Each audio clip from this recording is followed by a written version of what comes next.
Hey guys, Level Cap here. Today we're going to take a look at the latest DLC for Star Wars Battlefront. This is the Death Star DLC, and visually it is stunning. This is kind of the experience that I've been dreaming about ever since I saw the Star Wars movies when I was a kid. You got the trench run in there, you've got this full-on X-Wing versus TIE Fighter battle going on above the surface of the Death Star with giant turbo laser cannons. From a technical standpoint, I'm not really sure how DICE put this many polygons on the screen at once. I know there's a bunch of visual trickery going on in there. I don't really know what it is, but holy crap.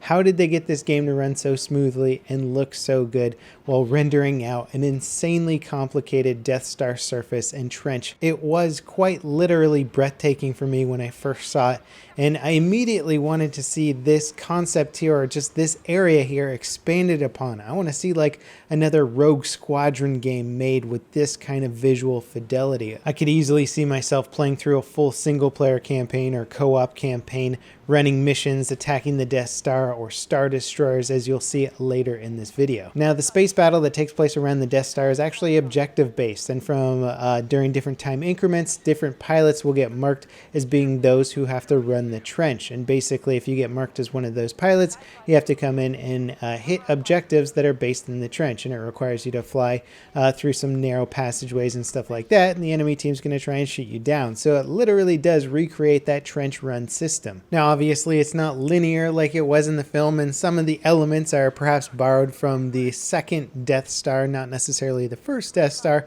but all things considered, I think they did a really good job in making it fun. If it was a linear system, it would be an incredibly boring process. Now, of course, there's a few hero ships here, and in fact, you're seeing me shoot at Darth Vader's TIE Advanced right now. Fortunately, I never got to spawn in with it, as of course it's one of the most sought after vehicles right now, so everybody's fighting over getting that one, but it is still pretty cool to see the new hero ships in the game. The Rebels actually get Red 5, which is Luke Skywalker's X-Wing from A New Hope, and it can actually self-repair. That's sort of its bonus feature. It's not crazy good, but I think it makes a good addition as a hero ship, as it's not too overpowered. Now, one of the cool new things about the Death Star expansion is that it has progressive battles. You go from infantry battles to space battles, back to infantry battles, and here we're actually in a full-fledged space battle fighting a blockade of Star Destroyers that we have to get past as the Rebels in order to land our transport ship on the Death Star so that we can steal an R2 unit. So basically there's a little bit of a narrative here going on, which I think is really cool, and also fighting Star Destroyers in an X-Wing is amazing. The progression of this battle specifically involves taking down a certain number of TIE fighters, and then your Y-Wings come in and they can basically disable the shields on the Star Destroyer, allowing you to blow up the Star Destroyer's defenses and reactors in spectacular fashion. Now, has this DLC like changed the fundamental principles of Star Wars Battlefront? Not really. Flying around in space is still very arcadey, very casual oriented. I suppose if you played it for a while, you could probably work out some strategies to do better or get better at flying, that you could top the scoreboards or something like that, but ultimately it still doesn't feel particularly deep as far as a space sim goes. I mean, you can't even change the role of your fighter, so basically sometimes you'll get turned upside down when trying to attack a target, and there's no way to actually turn right side up based on what you want right side up to be. So it's a little bit confusing in that sense, and it's so disappointing on one hand because it's so incredibly beautiful and just fun from a theatrical standpoint to play through these battles,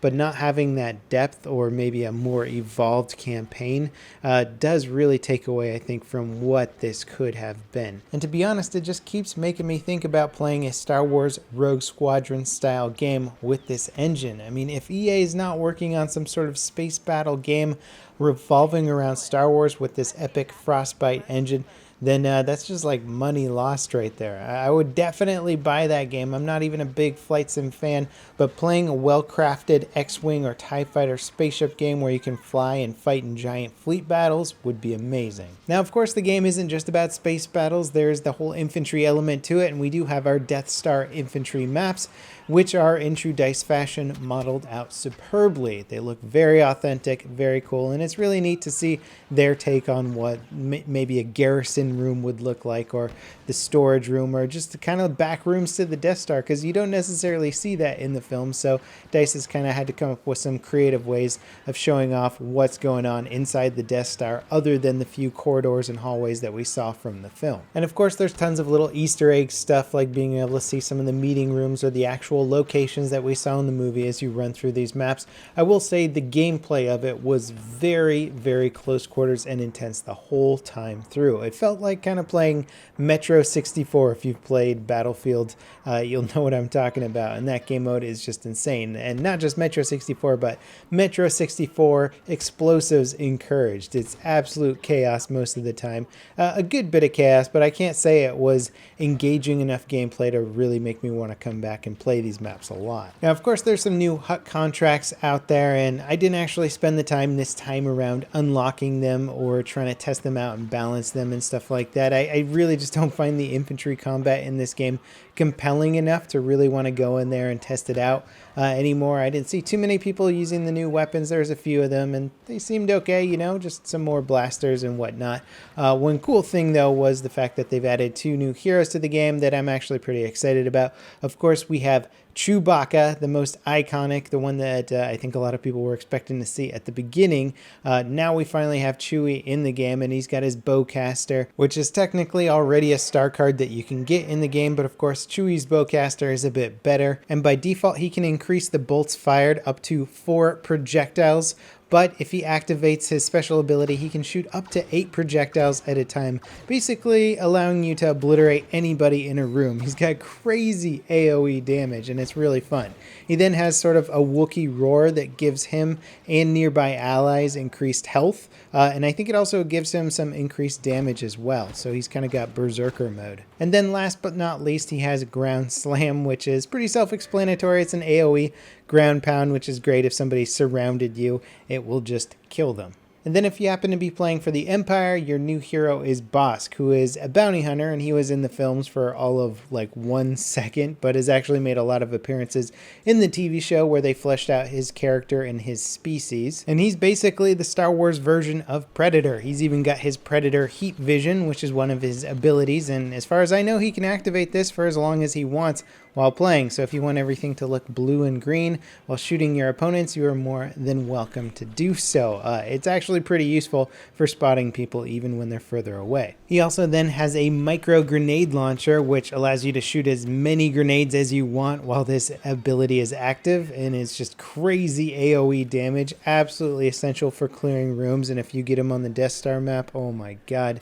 you can just obliterate people. And then he also has an ability called Toxic Escape, which is if he gets surrounded, he can basically pop down a poison grenade and he jumps far away. So it's a good way to maybe get out of a room quickly if you're getting surrounded, make it either so that enemies can't go through that room or anybody who's in that room will probably die. Now overall, the Death Star DLC has taken a different approach here. I really like the switching between the game modes and the epic space battles. This feels much more like what Star Wars Battlefront is all about. These huge space battles, blowing up Star Destroyers, blowing up the Death Star.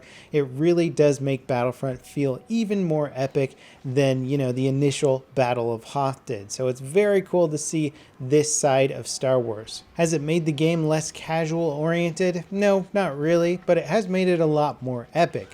It's not a DLC that I would say, hey, if you'd never played Star Wars Battlefront, you now have to get it, because if you're not into the whole casual element of Star Wars Battlefront, then it's probably still not going to appeal to you on the grand scheme of things. But if you already own Star Wars Battlefront and you got the DLC and you haven't played it in a while, this is definitely one to come back for. Anyway, that wraps it up for today's video. As always, guys, thanks for watching. I hope you enjoyed, and I'll see you next time. This is Level Cap, signing out.